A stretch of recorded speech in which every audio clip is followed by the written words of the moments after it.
solución.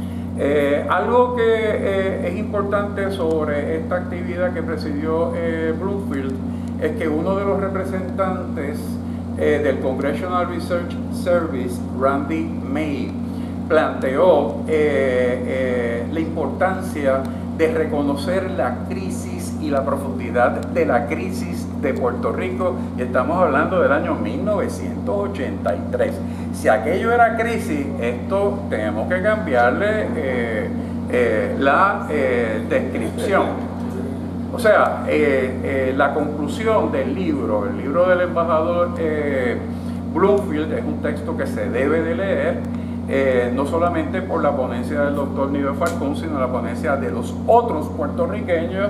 Como siempre, Juanma y Nido Falcón se dirigieron a los militares y le dijeron, pero se expresaron con ellos de la siguiente forma: pero bueno, ustedes no van a decir absolutamente nada. No, nosotros no tenemos nada que decir. Y la respuesta fue: es que ustedes siempre dicen la última palabra. Pero bueno, había que entonces tocar retirada. Así que en el año 1983 es que comienza todo este proceso, que vemos también que se complica cuando en el año 1998, el 23 de junio, el Senado convoca a unas vistas senatoriales, vamos a repetirnos, sobre el tema de la soberanía separada o la independencia de Puerto Rico. Y ese "o" establece una diferencia entre lo primero y lo segundo. Repito, la soberanía separada o la independencia para Puerto Rico. Y en esas vistas lo que se discutió fue fundamentalmente un proyecto de libre asociación para Puerto Rico, y eso está publicado con toda la reflexión. Esto fue importante porque el Congreso entendió que eso podía representar una oferta de libre asociación para Puerto Rico. Lo que no podían contar fue con la creatividad de los grupos políticos puertorriqueños, que en el año 98 se inventaron la quinta columna, y de repente ninguna de las anteriores. Pues imagínense ustedes, tuvieron que convocar en el Senado en el año 99 una segunda vista para que le explicaran qué era eso de ninguna de las anteriores. Y obviamente eso era necesario para ese grupo, pero no está de más decir que desde ese momento, desde el Senado de los Estados Unidos, había una posición de que sencillamente, hasta que ustedes no se pongan de acuerdo, nosotros nos vamos a olvidar, y hoy en día sencillamente ni miramos el mapa. En el año 2000, el World Peace Foundation se acercó con otra publicación y otra reflexión sobre la pregunta de qué hacer con Puerto Rico. Es bien importante que ustedes entiendan lo siguiente. En ocasiones hablamos de vistas congresionales, y ahora estamos hablando del World Peace Foundation, y ya vamos a hablar del Council on Foreign Affairs. Todos están vinculados de una manera u otra al Consejo de Seguridad Nacional, están vinculados a ese establishment de inteligencia. O sea, que produce una reflexión que puede o no convertirse en política en un momento o en otro, pero la reflexión se hace. Así que cada vez que inviten ustedes sepan dónde se están metiendo y qué es lo que deben de plantear en ese espacio. En esa ocasión no hubo ninguna participación congresional, ni siquiera enviaron los staffers. Fue de completa ignorancia para la discusión del caso de Puerto Rico. Y posteriormente es que ya bajo la presidencia de Bush se decide, ¿verdad?, dar por terminada la política de futuros alternos y las 4 alternativas para fabricar entonces una mayoría a través de solamente dos alternativas, que serían la incorporación o el reclamo de la soberanía. ¿Incorporación o estadidad? ¿Ah? ¿Incorporación o estadidad? No, la estadidad, correcto, me corrijo, sí, gracias. La estadidad. Claro que el proyecto también es pasar del territorio no incorporado al territorio que es incorporado a... Exacto. Menos de lo que tenemos por más tiempo. Pero bueno, otro punto que me parece muy importante en todas estas deliberaciones, en todos los textos, en todos los documentos, es que se refleja una clara preocupación entre quienes trabajaban la formulación de estas políticas, entre los temas del idioma, la soberanía, la ciudadanía y además de esto el proceso de transición.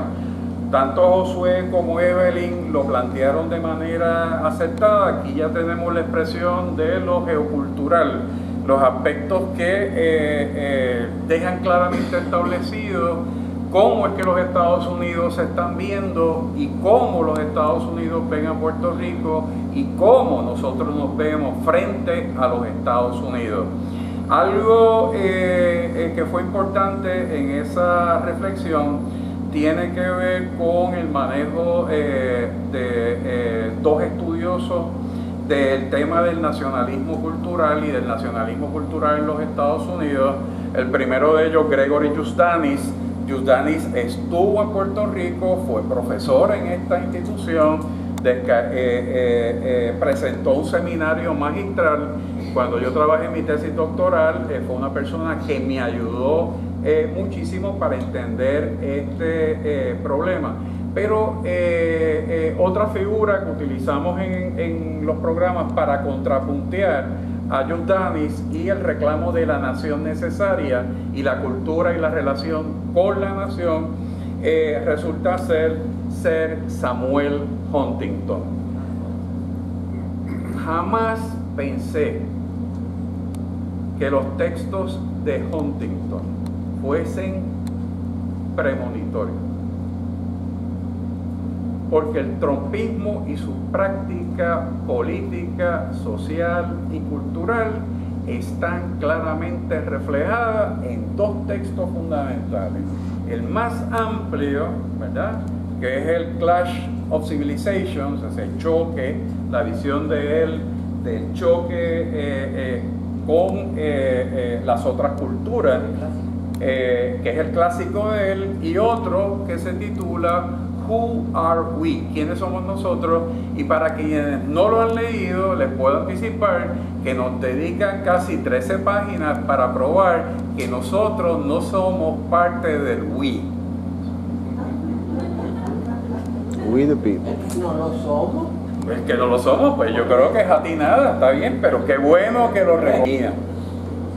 Ese peligro que ven y que Trump leyó muy bien, y por eso es presidente, porque leyó muy bien, además con un ejercicio extraordinario de falsa conciencia, porque lo leyó muy bien, pero mintió también muy bien a esa población a la cual se dirigió, porque él no puede ser el portavoz de las ideas de ese sector que se siente en los Estados Unidos marginado de estos problemas, y eso es una situación política que el Partido Demócrata y todos los movimientos que están buscando transformar a los Estados Unidos tiene que atender. No se puede despachar de una manera absoluta de que esto es un asunto de blancos, ignorantes y de cuello blanco. Esto hay que trabajarlo de una manera más seria,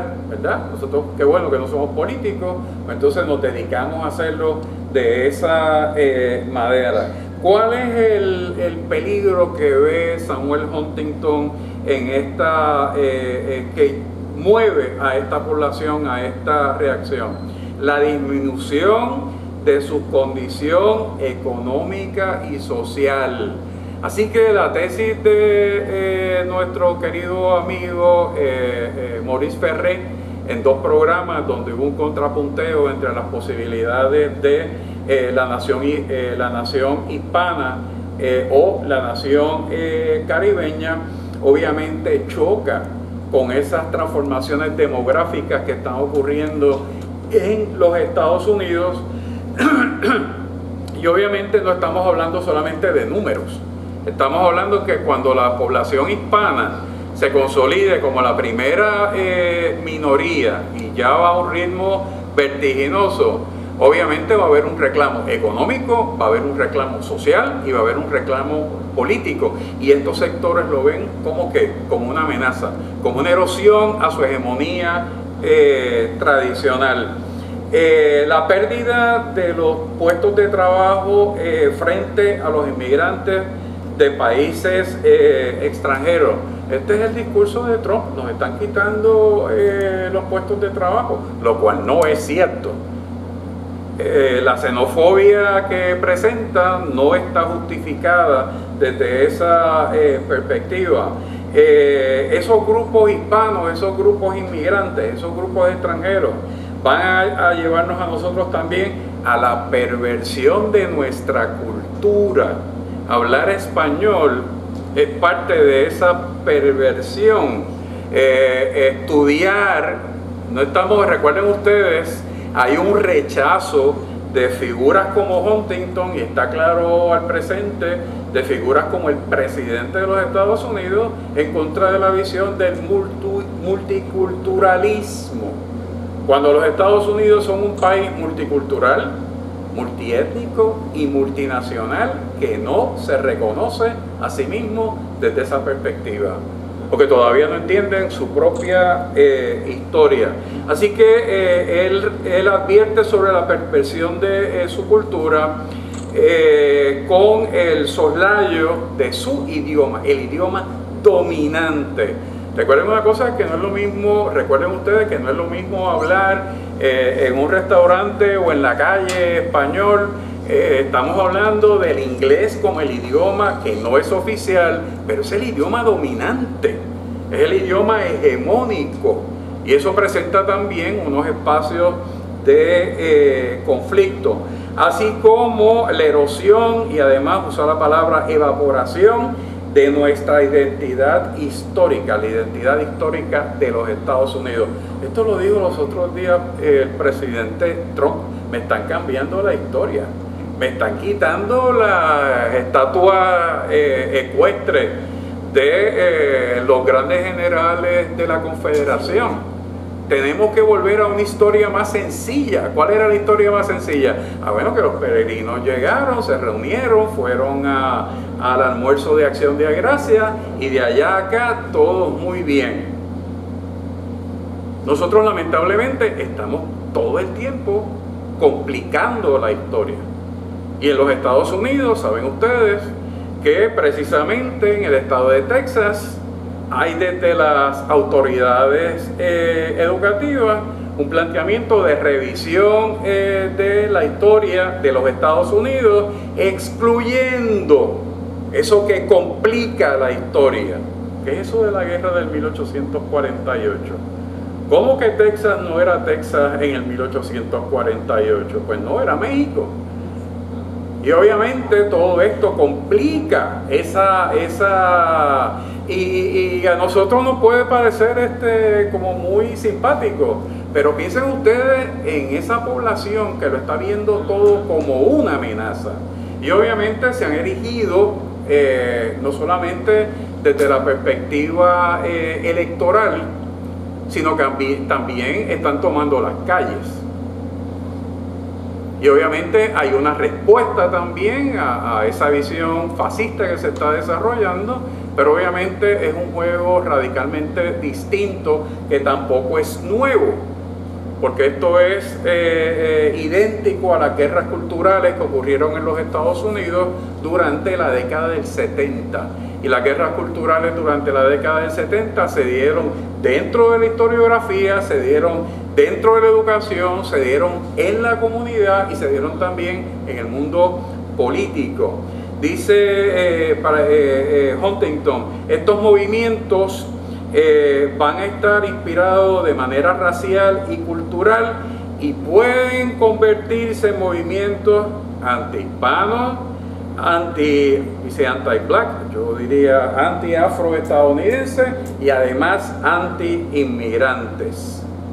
Así que Huntington ya para el año 2004 estaba explicando lo que algunos todavía no entienden, que es lo que está ocurriendo en los Estados Unidos con estas expresiones que se están dando dentro de la política. Es importante también porque obviamente la visión de Huntington choca con ¿qué? Con la afirmación nacional puertorriqueña y con la visión que nosotros tenemos de nuestra propia historia, de una identidad que se va forjando no en el 19, ya desde el siglo XVIII, y obviamente con unas características que nosotros no estamos dispuestos a renunciar. Claro, ser puertorriqueño se transforma, ser puertorriqueño también tiene otras expresiones. En el pasado se recelaba de un puertorriqueño que hablara inglés. Pues ya tenemos tercera generación de puertorriqueños en los Estados Unidos que hablan en inglés y hablan un poco de español, pero no por eso dejan de ser puertorriqueños. Así que el tema de la cultura también es un tema que tenemos que replantearlo, y obviamente el tema de la cultura en los Estados Unidos dentro de esa visión de diversidad. Para finalizar, quisiera plantear lo siguiente. Después que uno se lanza en un proyecto como este y cierra el texto, la pregunta siempre es ¿qué hacer? ¿Qué es lo que viene ahora? O sea, esto está muy bien y ahora ¿cómo lo continuamos? Pues yo me preparé y vengo con una respuesta. Y esa respuesta afortunadamente está alineada con ese proyecto que comenzamos con Juan Manuel, que se fue gestando allá en la Universidad del Este y que ahora se está configurando a partir del acuerdo entre el centro y la Universidad del Este a través de la Biblioteca Jesús T. Piñero. La primera parte del siglo XX la vamos a estar trabajando, y eso vamos a estar colaborando también con la Asociación Puertorriqueña de Historiadores, porque vamos a trabajar una historia de los gobernadores estadounidenses. Esa es una historia que sencillamente no se ha trabajado. Hay alguno que otro gobernador, como por ejemplo Jorge Rodríguez Beruf, trabajó el almirante Ligi y trabajó el gobernador Tocqueville. Aaron Gamaliel Ramos está trabajando a Roosevelt y es parte de este grupo. Tenemos a José Bolívar, que está trabajando la figura del general Winship. Así que estamos configurando un proyecto que es interinstitucional, que no es de una sola persona, sino de muchos integrantes, que va a conllevar también la invitación a estudiantes doctorales y que cuenta al presente con el apoyo, como dije, del Centro de Estudios Avanzados, de la Universidad del Este, de la Asociación Puertorriqueña de Historiadores, de la Asociación Puertorriqueña de las Humanidades. El Centro de Investigaciones Históricas de la Universidad de Puerto Rico se sumó al proyecto y la Universidad Carlos Albizu también. Así que, como ven ustedes, esto es un proyecto apoyado por muchas instituciones, con un sumatorio de profesores de primer orden, que ya nos estamos distribuyendo los periodos, y que vamos a trabajar esas figuras de los gobernadores hasta 1947, y obviamente lo más importante es que también estamos revisando la historiografía de la primera parte del siglo XX, porque obviamente hay que trabajar los contextos históricos. No son biografías de gobernadores, es el gobernador en su contexto. Y la segunda parte es un proyecto que se ha conversado de manera preliminar que conlleva también un futuro acuerdo con la Universidad de Connecticut, con un colega que ha estado en la Universidad del Este, y yo creo que pronto lo tendremos aquí en el centro, que es el doctor Charles Venator Santiago. Y yo creo que va a ser una figura muy importante porque Charles tiene, en la última conversación me decía que, me dijo que él tenía muy buena comunicación con el director de los Archivos Nacionales, con el director del Congressional Research Service, y todos estos directores de biblioteca, como saben lo que él está haciendo, lo tienen inundado de documentos. Entonces me dije, yo no puedo trabajar porque eso son toneladas y toneladas de papeles, casi una inundación. Y yo le dije, pues lamento el problema que tú tienes con la inundación, pero nosotros estamos locos que llueva, porque nosotros queremos trabajar con esos documentos. Y sería el mismo modelo, que sería invitando profesores de distintas instituciones, consiguiendo dinero para becar estudiantes que puedan ayudar en la fase de investigación, pero que a la misma vez lo trabajen desde su perspectiva doctoral. Y como dije, trabajar ese periodo de 1950 a finales del siglo XX. Obviamente esto no agota los acercamientos para poder entender el siglo XX, pero por lo menos nos mueve en el camino correcto, nos lleva hasta las puertas que tenemos que tocar, porque gran parte de nuestra historia del siglo XX hay que documentarla, pero con estudios de las fuentes documentales que están en los Estados Unidos. Y si algo yo he aprendido con estos proyectos es precisamente la riqueza de documentos que hay y que hay que consultar para nosotros poder reinterpretar la historia del siglo XX, que es fundamental para poder transitar este complicadísimo siglo XXI. Así que muchas gracias a todos ustedes. Así que hemos tomado un poquito más del tiempo señalado, pero si quieren quedarse conversando con Jaime aquí, pueden hacerlo. Yo siempre quiero dejar algo consignado ahora que está la prensa y la cámara aquí, y es que estuvimos hace 2 años en el Comité Especial de Descolonización de la ONU, y recuerdo que lo que escribí lo revisó Jaime, lo revisó Josué y lo revisó don Carmelo Delgado Cintrón, y nos reafirmamos en la Asociación Puertorriqueña de Historiadores, porque una de las cosas que está diciendo Jaime aquí, a través también de la voz de Juanma, que no puede estar hoy, es que los intelectuales tenemos que tomar posiciones. La posición tiene que ser firme, vertical y directa, y nosotros tomamos la posición en la Asociación Puertorriqueña de Historiadores, y así mismo fue aprobada, de que Puerto Rico, igual que lo han hecho otros compañeros, debe iniciar un proceso de descolonización inmediata, sin la intervención de un país extranjero. Lo planteamos en las Naciones Unidas, lo decimos aquí en el Centro de Estudios Avanzados, contra el colonialismo, y que se haga un proceso efectivo en que nosotros podamos tomar la decisión que sea. Yo no dije cuál decisión, ¿verdad? Yo solamente hablé de abrir un proceso de descolonización con mucho respeto. Así que lo dejamos consignado como parte de la Asociación Puertorriqueña de Historiadores. Jaime, un abrazo.